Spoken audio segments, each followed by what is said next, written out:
Après 5 mois de formation de base commune à Yamoussoukro, complété par plusieurs disciplines, entre autres un stage de brevet national de secourisme et celui du certificat pratique sapeur-pompier, ces 120 recrues sont désormais opérationnels.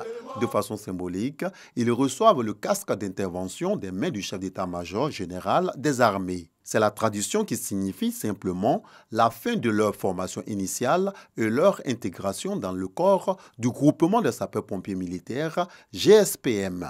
Devant la complexité et la diversité des risques urbains, il nous a paru indispensable, pour que ces jeunes sapeurs soient complètement opérationnels, de compléter cette formation par l'initiation au sauvetage déblaiement, le brevet de natation et la formation rapide et accélérée de conducteurs. Ce bouquet qui leur confère diverses aptitudes permettant ainsi une polyvalence dans leurs futurs emplois.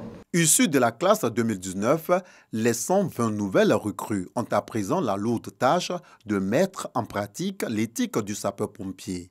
Apporter honnêtement et sans discrimination secours aux personnes en détresse. Jeunes sapeurs, je n'ai aucun doute quant à la qualité de la formation que vous avez reçue. Par contre, je souhaite que vous gardiez à l'esprit, tout au long de votre carrière, que les sapeurs-pompiers militaires, vu la nature de leur mission, qui est le service direct aux populations, sont la pierre angulaire du lien armée-nation qui nous est si indispensable. Je vous invite à méditer continuellement sur l'éthique du sapeur-pompier et qui, je l'espère, a pour vous une valeur de serment. Il devra nécessairement guider votre comportement au quotidien et vos actions tout au long de votre carrière.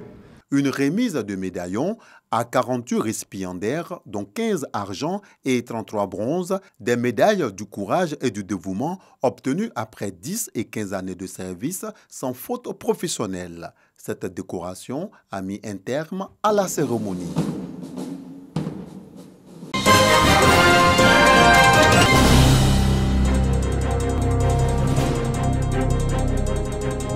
Ce sketch met en exergue des pratiques que nous observons au quotidien dans les marchés clandestins de vente de médicaments et parfois dans nos familles.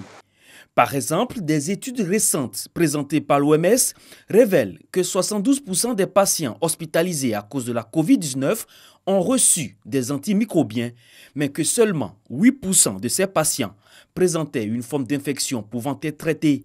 Une résistance aux antimicrobiens qui constitue une menace pour la sécurité sanitaire et c'est ce qui justifie le lancement de la Semaine nationale de lutte contre la résistance aux antimicrobiens.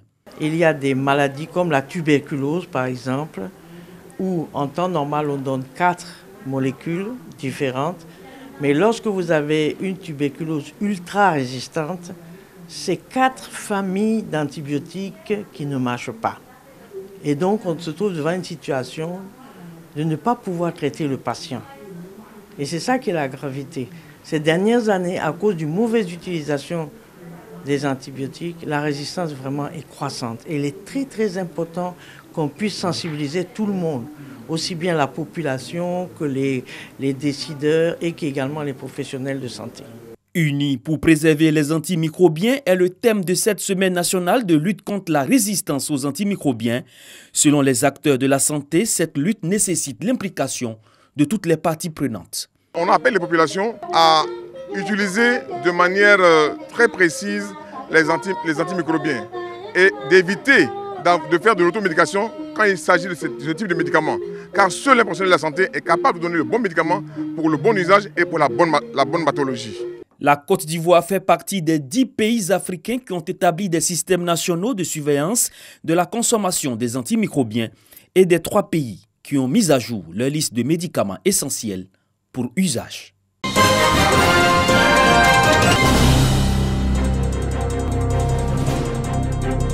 Pensionnaires des écoles de théâtre, de danse, de musique et des beaux-arts, tous réunis pour célébrer la rentrée artistique 2020-2021 de l'Institut national supérieur des arts et de l'action culturelle, INSAC.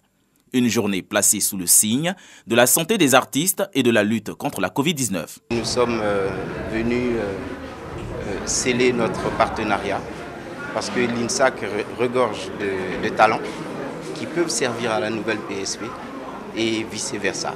Santé et esprit créatif. La célébration est l'occasion pour la direction et le ministère de tutelle de lancer les 5 chantiers internes de l'Institut qui sont entre autres les cours en ligne, l'homologation des diplômes et la mise en œuvre du processus qualité. À chaque rentrée académique, nous initions donc des réformes que nous présentons donc à tous nos collaborateurs.